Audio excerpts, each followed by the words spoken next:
दयाकरी भी आमर फाउंडर पूज्य गुरुजी को से आपण मानक पे कहि। बहुत बहुत शुक्रिया, धन्यवाद। बैठ जाओ, आप लोग बैठ जाओ, सब बैठ जाओ, बैठ जाओ, बैठ जाओ, आप सब भी बैठ जाओ, आराम से बैठ जाओ। सबसे पहले तो ये बात सही है कि समस्या बहुत बड़ी है, बहुत गंभीर है। जैसा भी राजीव जी ने भी कहा, प्रशासन नहीं चाहता कि हम लोगों की समस्या का समाधान करें। मुझे ये बात समझ में नहीं आती, ये जिम्मेदारी सरकारों की बनती थी, सरकारों को जिम्मेदारी लेनी चाहिए थी। जो काम मैं और मेरी संस्था के लोग कर रहे हैं, ये काम सरकारों को करना चाहिए था, लेकिन समझ नहीं आ रहा कि सरकार क्या चाहती है। सरकार के लोगों का कहना है कि आप ये समस्या बना रहे हैं, आप कह रहे हैं समस्या है, वरना ये समस्या नहीं है। मैं सरकार में बैठे लोगों को बताना चाहता हूं, वो यहां आकर देखें समस्या है कि नहीं है। लोग कर्जे के कारण परेशान हैं, आत्महत्या करने पर मजबूर हैं, और हमारी सबसे यही अपील है। मैंने बार बार कहा, मेरी किसी सरकार, किसी नेता, किसी पार्टी से कोई लड़ाई नहीं है। हमारी तो एक मांग है, और हमारी क्या मांग है? हम क्या मांग रहे हैं? हम कोई नई चीज नहीं मांग रहे। हम ये कह रहे हैं, जैसे आप बड़े बड़े उद्योगपतियों को राहत देते हैं, जैसे आप अमीरों का कर्जा माफ करते हैं, वैसे ही एक बार आम जनता का भी कर्जा माफ कर दीजिए, आम जनता को भी राहत दे दीजिए। क्या क्या ये हमारी मांग नाजायज है? क्या हम गलत मांग कर रहे हैं? और सरकार, वो सरकार जो लाखों करोड़ रुपए माफ कर सकती है, यहाँ कोई ऐसा है जिसके ऊपर 1000 करोड़ का कर्जा है? कोई ऐसा जो 100 करोड़ का कर्जे वाला है? कितना कर्जा? 50,000, 1 लाख, 2 लाख, 5 लाख, 10 लाख। जब सरकार लाखों करोड़ रुपए माफ कर सकती है, तो आम जनता का छोटा कर्जा तो माफ किया जा सकता है। समस्या क्या है? मैं अक्सर बताता हूं, कोई काम करना नहीं आता या करना नहीं चाहता। ऐसा नहीं है कि सरकार को काम करना नहीं आता है, समस्या ये है सरकार काम करना नहीं चाहती।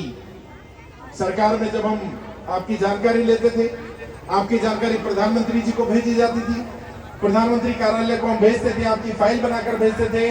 प्रधानमंत्री कार्यालय में जब इस बार हमारी टीम गई, तो प्रधानमंत्री ने कह दिया, आप लोगों की जानकारी हमें मत भेजिए, जो परेशान है वो खुद दिल्ली आ जाएंगे।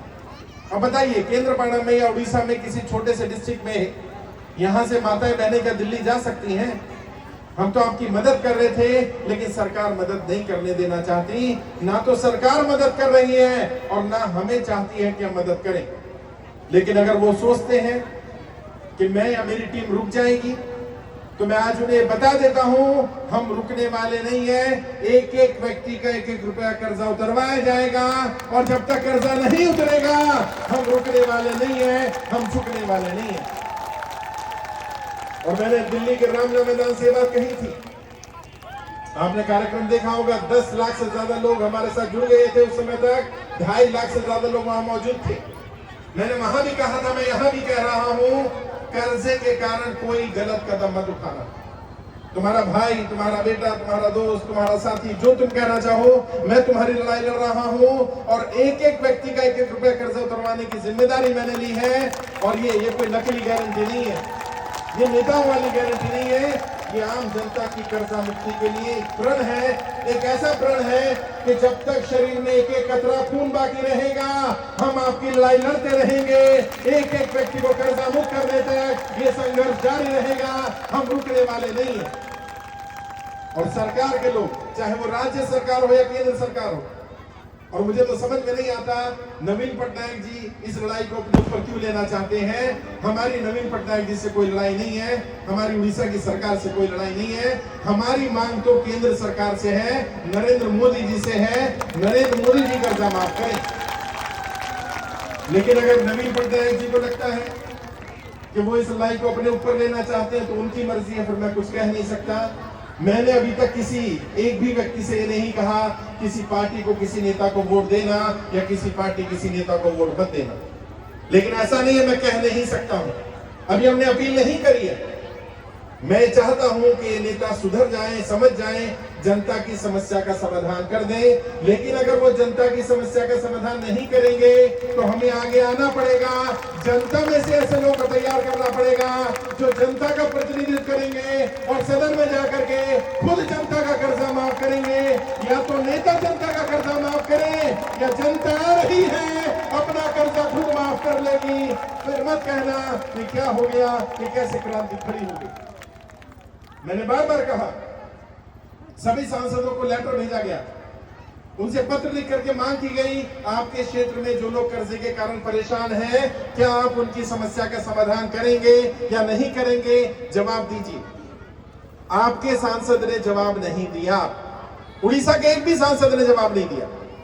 आखिर जनता के प्रतिनिधि हैं, जनता का वोट लेने तो आ जाते हैं, कर्जा माफी के टाइम पर जनता की कर्जा माफी के लिए उनका मुंह क्यों सिल जाता है। अब समय आ गया है, ये नेता तुम्हारे दरवाजे पर फिर आएंगे, वोट मांगेंगे और तुमने क्या करना है, तुमने उनसे सवाल करना है।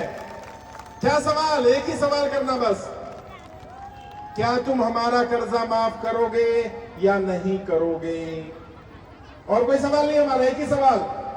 नेता जब भी वोट मांगने आए एक ही सवाल पूछना, नेताजी हमारा कर्जा माफ करोगे या नहीं करोगे? जो नेता कहे कर्जा माफ करूंगा उसे सपोर्ट कर देना, और जो कहे कर्जा माफ नहीं करूंगा उसे कह देना अब हम तुम्हें वोट नहीं देंगे, हम वोट उसे देंगे जो हमारा कर्जा माफ करेगा। ऐसे नहीं चलेगा कि जनता को मूर्ख बनाकर रखा जाए, धर्म के नाम पर, जाति के नाम पर लड़ाते रहे और अपनी रोटियां सेकते रहे और जनता कर्जे कारण मरती रहे, परेशान रहे। अभी जैसी हमारी बहन सुप्रभा दास ने बताया, महिलाओं के साथ अत्याचार हो रहा है, व्यभिचार हो रहा है। समूह लोन के नाम पर महिलाओं को लोन दे दिया जाता है और जब वो महिला किस्त नहीं दे पाती है तो उससे कहा जाता है तुम हमारे यहाँ जाकर काम करो, और उनसे गलत काम करवाए जा रहे हैं। इस तरह से बहन बेटियों की इज्जत के साथ खिलवाड़ हो रहा है और हम चुपचाप बैठे रहें, ये होने वाला नहीं। और आपने क्या करना है, अगर कोई किसी बहन बेटी की इज्जत को तार-तार करना चाहे, इज्जत के साथ खिलवाड़ करना चाहे, आपको किसी गलत काम करने के लिए बोले, तुरंत उसकी पुलिस में कंप्लेंट करना। कर्जा लेना कोई अपराध नहीं है, और यदि आप कर्जा नहीं चुका पा रहे ये भी कोई अपराध नहीं है। कोई आपके साथ गलत नहीं कर सकता, बदतमीजी नहीं कर सकता, व्यभिचार नहीं कर सकता। और जैसा प्रशासन ने कहा कि केंद्र बंद कर दिया जाए, हम मदद करनी बंद कर दें, तो मैं यहाँ के प्रशासन के लोगों से भी अपील करना चाहता हूँ कि ये लड़ाई आपकी भी लड़ाई है। आपके घर में भी बच्चे हैं, आपने भी कर्जा लिया होगा, आपके परिवार में भी कर्जे वाले होंगे, ये हम उनकी लड़ाई लड़ रहे हैं। मेरे ऊपर कर्जा नहीं है, राजीव जी पर कर्जा नहीं है, राजेश्वर जी पर कर्जा नहीं है, असर जानी जी पर कर्जा नहीं है, या हमारी जितने टीम के साथी बैठे इन पर कर्जा नहीं है। हम आपकी लड़ाई क्यों लड़ रहे हैं? ताकि जनता कर्जा मुक्त हो पाए, जनता कर्जे की दलदल से बाहर निकल पाए। लेकिन अगर वो सोचते हैं कि वो हमें रोकेंगे और हम रुक जाएंगे, हम नहीं रुकेंगे। आज देखिए ये हजारों की संख्या में यहाँ महिलाएं आई हैं और ये संख्या बढ़ती जा रही है। उड़ीसा में हर दिन कई हजार लोग फॉर्म भर रहे हैं, और अभी मुझे बताया बहन ने कि लगभग 50,000 लोग फॉर्म भर चुके हैं। ये संख्या बढ़ती जा रही है। आप जितना हमें रोकने की कोशिश करेंगे उतना हम बड़े होते चले जाएंगे, उतना कारवां बड़ा होता चला जाएगा। हम रुकने वाले नहीं हैं।